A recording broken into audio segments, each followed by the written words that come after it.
to me, it's like someone that really eats unhealthily, and then the Messi in this whole scenario is like a heart attack, and it's like this is the moment where they no other choice now to get their shit into order.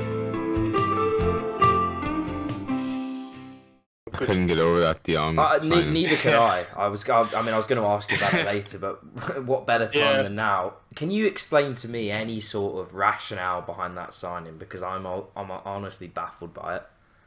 Yeah, I think it's hard to work out whether it's a reaction to the Griezmann transfer or whether it would have happened anyway. I think it probably would have happened anyway, because I think, Koeman had been kind of signalling for a long time, I needed like a proper number 9.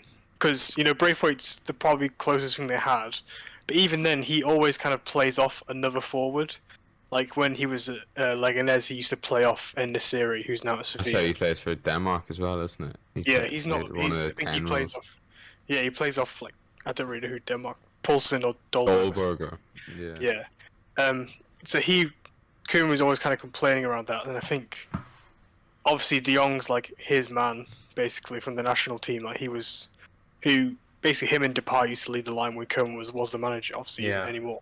So I think there's a bit of rationale behind it. So that's it. That connection. Yeah, I think so, and I think De Jong's not like a bad player. It's just for me the step up is too much, and like he can offer something as someone who can, he's quite a physical striker who can occupy defenders, which gives space to people like Pedri and Depay and Jordi Alba, who are probably going to do most of the legwork almost. Yeah. Will Sevilla miss him? Are they sad to see him go? Or are they like, God, we've done well to get rid of him at this age? Or I think that's it. I think they brought him in like 2 years ago.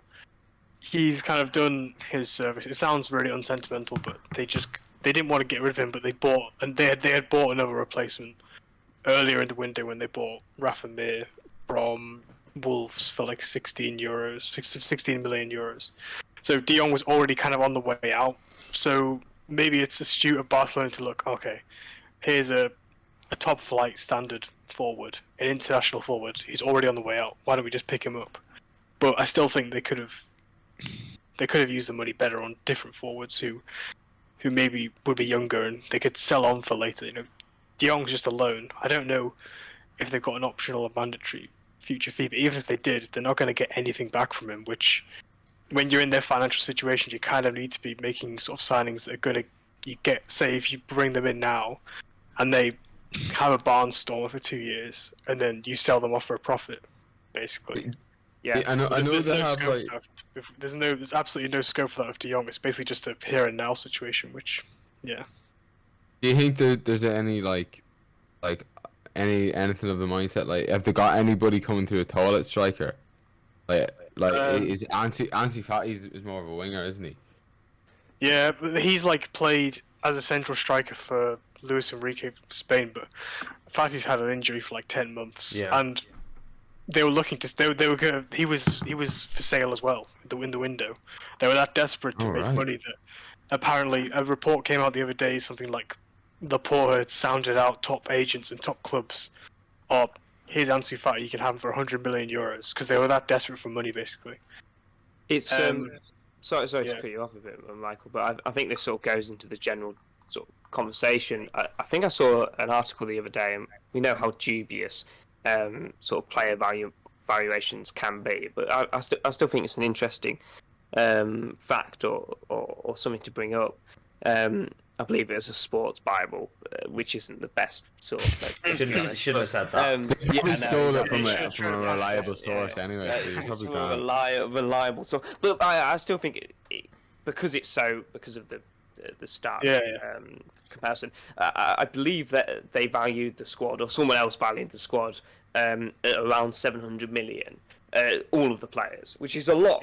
That's a lot of money. But compared to their last title win under sort of Suarez and that era, it was 1.15 billion, and that's a massive drop off. And let's be honest, I don't know if they've allowed for inflation. I don't know how reliable this source is, but if they have or haven't, I mean, you know, it could be hundreds and hundreds of millions that they've lost on players that they've let go for a minute amount, and we're talking about obviously Griezmann who will go for fairly cheap.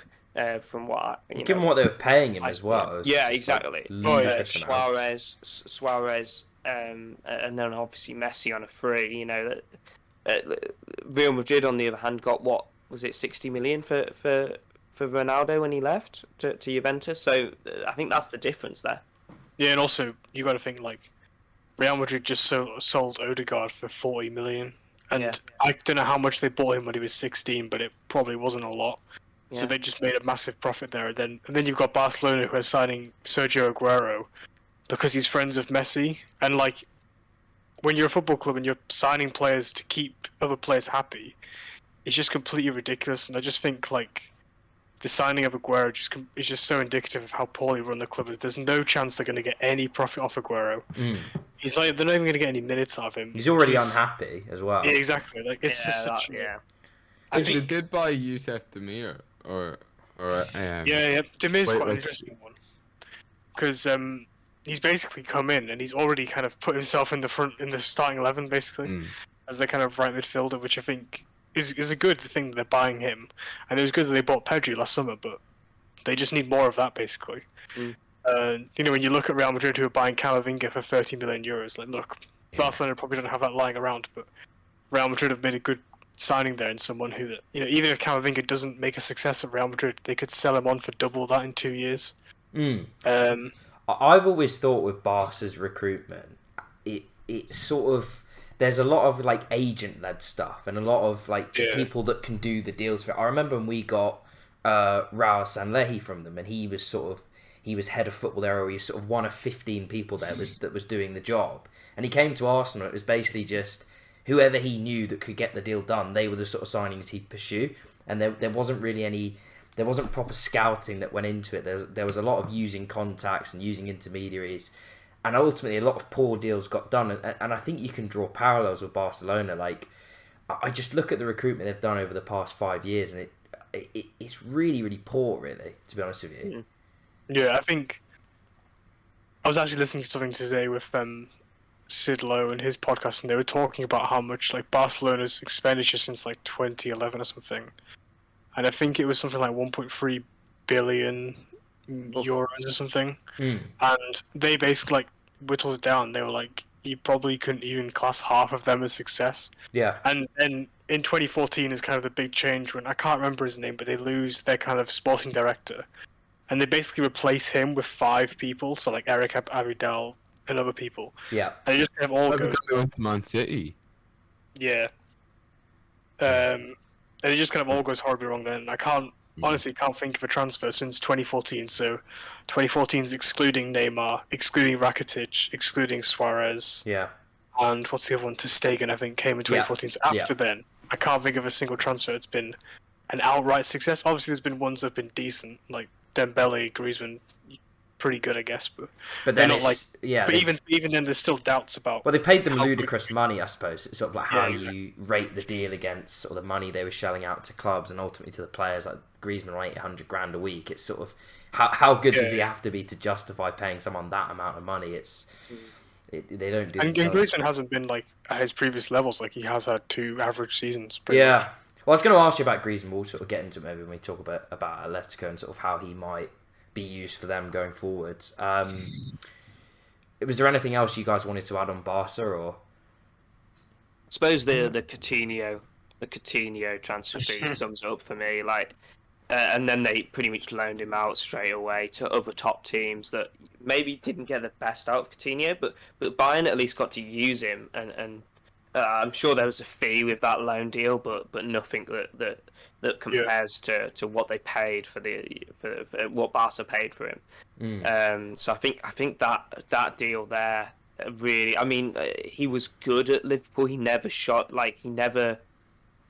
me as a over 150 million, £100 million player. It was just. I think even if he did, like Barcelona signed Coutinho, someone who kind of shone for Liverpool in a front three, and they tried to play him in the midfield free, and it's Yeah. just like just doesn't make sense. Mm. And then like I just think, what was I gonna say? But yeah, so the whole thinking just isn't very aligned, and No. it doesn't. There's no, and the whole obsession with finding they've had this kind of generational thing. Oh, we've got to find a new Iniesta, we've got to find a new Xavi. It's like it doesn't work like that anymore. Like it's a bit more, not complex, but that whole obsession kind of has eaten them up basically for 5 years. You know, there's been about 7 new Iniestas, 7 new Xavis who all haven't worked. Yeah.